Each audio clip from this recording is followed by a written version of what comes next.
နော်အဲ့ဒီတော်လန်ရေးရဲပေါ်နဲ့ပြည်သူတွေဖြစ်တဲ့ပြဿနာပေါ့နော်ကျမတို့ကအကောင်းဘက်ကတွေးကြည့်လို့ရှိရင်ဒါပြောရမယ်ဆိုရင်ဒါဒီမိုကရေစီနော်ဒီမိုကရေစီ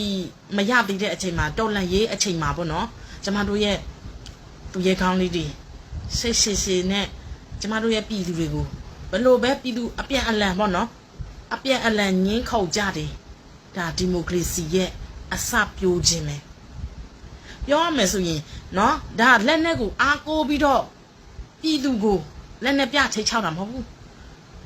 မအေးလို့မင်းအွန်လိုင်းနဲ့တခြားစီပဲနော်အခုရဲဘော်တွေဘက်ကသူတို့လာပြောတယ်နော်စတာလင်ဘယ်လိုပြောမလဲဒီတော်လန်ရဲ့အချိန်မှာအရန်ကိုအရေးကြီးနေတဲ့အချိန်မှာပေါ့နော်ဒီမိုကရေစီရသေးတဲ့အချိန်ကာလလည်းမဟုတ်သေးဘူးအဲကြောင့်မို့ခုချိန်မှာကျမတို့ကတော့အားလုံးနော်အားလုံးဒုက္ခမရောက်ဖို့အတွက်ဒါရဲဘော်ဒီမှာတောင်းရှိတယ်ပြောပိုင်ခွင့်ရှိပါတယ်နော်သူတို့ပြောတာကလေဟိုဘယ်လိုပြောမလဲအနိုင်ထက်စီးနေပြောတာမဟုတ်ဘူးလေကျမဗီဒီယိုဖိုင်ထဲမှာကြည့်ရကျမတို့ပြည်သူဘက်ကနော်ပြည်သူဘက်ကဟာလည်းလို့ထိုးပြီးတော့နော်ဒါ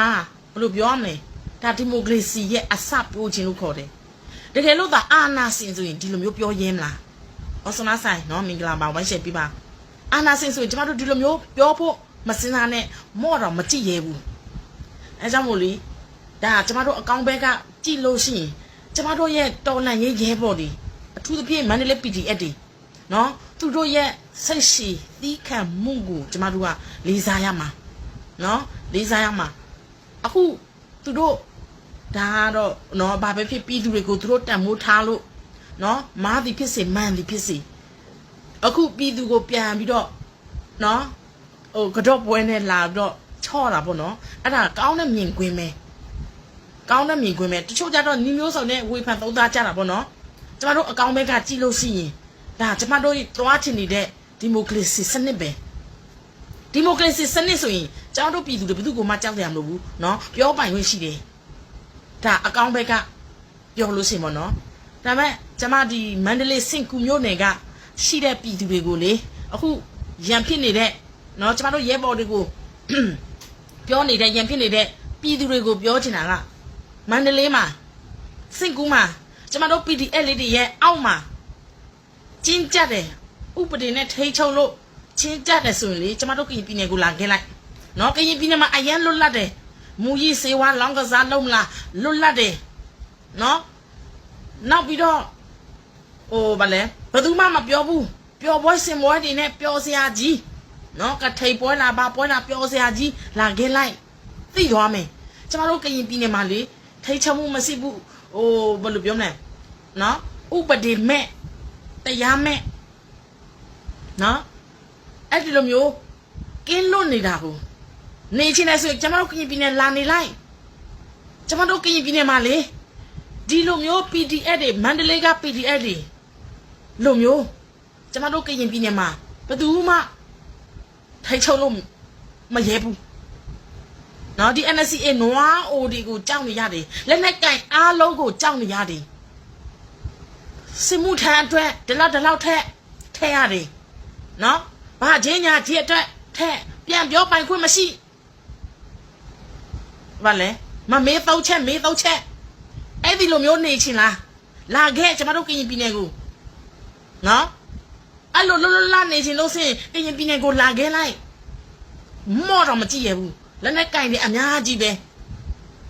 ကျမပြောချင်တာကတော်လန်ရေးကာလမှာနော်ကျမတို့ပြည်သူတွေအနေနဲ့ကလေဥပဒေကို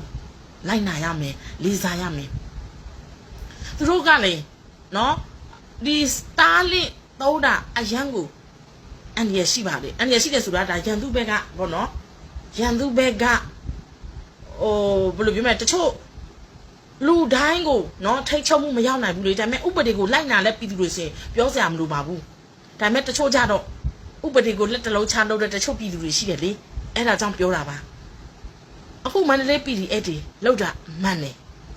ကျမထောက်ခံတယ်လေးစားတယ်ကျမတို့ကြည်ဆက်လေးတွေကလေဟိုးစီခိခိကဂျီလီတွေနဲ့မတူပါဘူးစီခိခိကဂျီလီတွေကလေနှစ်80ကျော်နော် ဒီအာနာရှင်ရဲ့အောက်မှာနေလာတာများလို့လားမသိဘူးစိတ်ဓာတ်တွေကဘယ်လိုပြောလဲဥပဒေနဲ့ဥပဒေအောက်မှာမသွားချင်ကြဘူးနော်ဒါကကျွန်မပြည်သူတွေကိုစော်ကားတာမဟုတ်ပါဘူးပြောပြတာပါကျွန်မနိုင်ရှင်ပြတာပါအဲကြောင့်မို့လေအခုစိတ်ကူးမှဖြစ်နေတဲ့ပြည်သူကိုပြောချင်တာကလွတ်လွတ်လပ်နေချင်လို့စိတ်ကရင်ပြည်နယ်ကိုလာခဲ့ပါနော်လူကြီးမင်းတို့ရဲ့သားတွေသမီးတွေမြေးတွေမြစ်တွေဘာလုပ်ချင်လဲအကုန်လုပ်လို့ရတယ်မြင်းစေးလားလောင်းကစားလားမူကြီးစေးဝါလားဘာလာညာလားအကုန်လုပ်လို့ရတယ်လာခဲ့လိုက်ပါသိသွားလိမ့်မယ်နော်ဒီလိုဥပဒေအောက်မှာမရှိတဲ့မင်းမဲ့ပြည်နယ်သိသွားလိမ့်မယ်နော်